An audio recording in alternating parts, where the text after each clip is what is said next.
الأخ أبو عبد الله يسأل عن الأحباب جماعة التبليغ، هل لهم أثر من السلف على هذا المنهج؟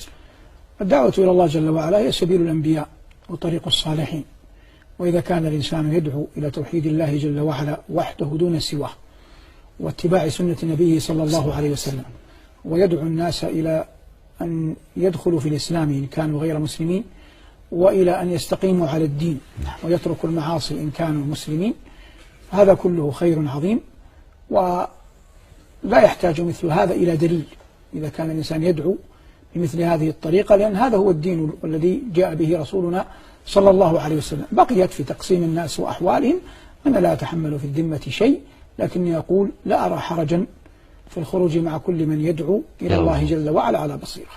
نعم.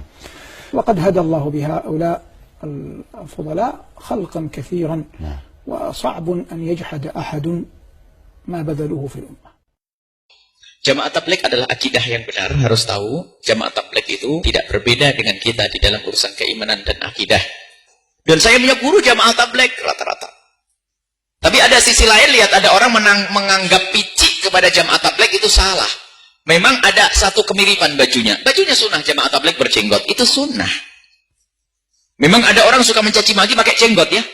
Hati-hati, jangan dong, dasar jenggot, si celana cingkrang. Hati-hati, celana cingkrang itu yang benar. Jadi termasuk jamaah tabligh memang termasuk berusaha untuk mengamalkan sunnah Nabi, termasuk dari syakal bentuknya. Mereka pakai imamah, bagus. Kemudian dia ini, dan berani mereka itu, lihat. Kemana-mana nggak ngerepoti orang, nggak pernah tanya berani bayar berapa ke saya. Ada orang salah paham, kita pernah suruh membantu ngusir. Kenapa? Buya ini ada akidah sesat nih, suka bid'ain. Mana ini? Kita datangi jamaah tabligh, bukan. Jamaah tabligh nggak suka bid'ain. Kalau suka bid'ain keluar. Pernahkah sebagai jamaah masjid kita pernah dapat informasi masjid kehilangan jam atau kehilangan mimbar ataupun juga kehilangan kotak infak yang ternyata pencurinya itu adalah jamaah tabligh? Secara jujur, pernah? Tidak pernah kita dengar yang semacam itu. Justru mereka menjadi wakil-wakil kita untuk mengibarahkan masjid yang pada saat dengan kita sibuk dengan urusan kita masing-masing. Ternyata dengan mereka sudah berada di rumah Allah Jalla wa'ala. Mereka sudah menjadi wakil kepada kita untuk mengimarahkan rumah Allah Jalla wa'ala.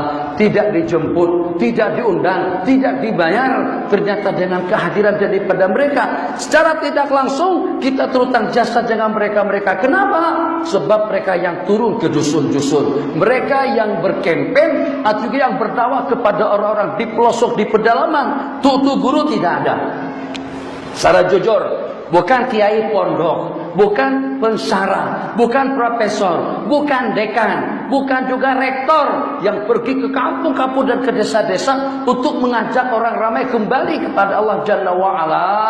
Itu dalam berapa banyak markas-markas Islam yang ada di negara Eropa atau di Eropa. Daripada gereja menjadi kepada masjid, usaha dakwah daripada jamaah tabligh. Daripada kafir, samsing, ini dengan tatunya di sini, ternyata menjadi orang yang dekat kepada Allah Jalla wa'ala. Bahkan dengan keyakinan yang sulit untuk kita menjadi tandingannya. Berpuluh-puluh tahun kita sembahyang, tapi keyakinan kita masih belum mantap. Baru sebulan dia masuk tabligh, Masya Allah, tabarakallah, sudah boleh merintih-rintih di hadapan Allah. Ya Rahman Rahim, Ya Hayyu Ya Qayyum. Setetes air mata yang menetes daripada mata mereka tadi itu mampu untuk membackup kawasan kita daripada bala dan juga daripada malapetaka. Kenapa IJK?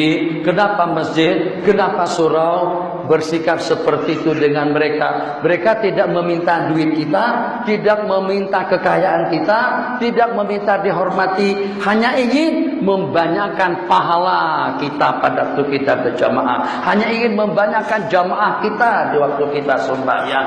Setahu saya teman-teman di jamaah tabligh itu tidak memiliki kekeliruan yang signifikan. Artinya apa yang mereka lakukan positif saja. Mengetuk rumah orang untuk mengajak ke masjid itu hal yang biasa. Itu tidak ada pelanggaran di situ. Bahkan Abu Hurairah radhiyallahu anhu ya, dan Abdullah bin Umar mengerjakan itu.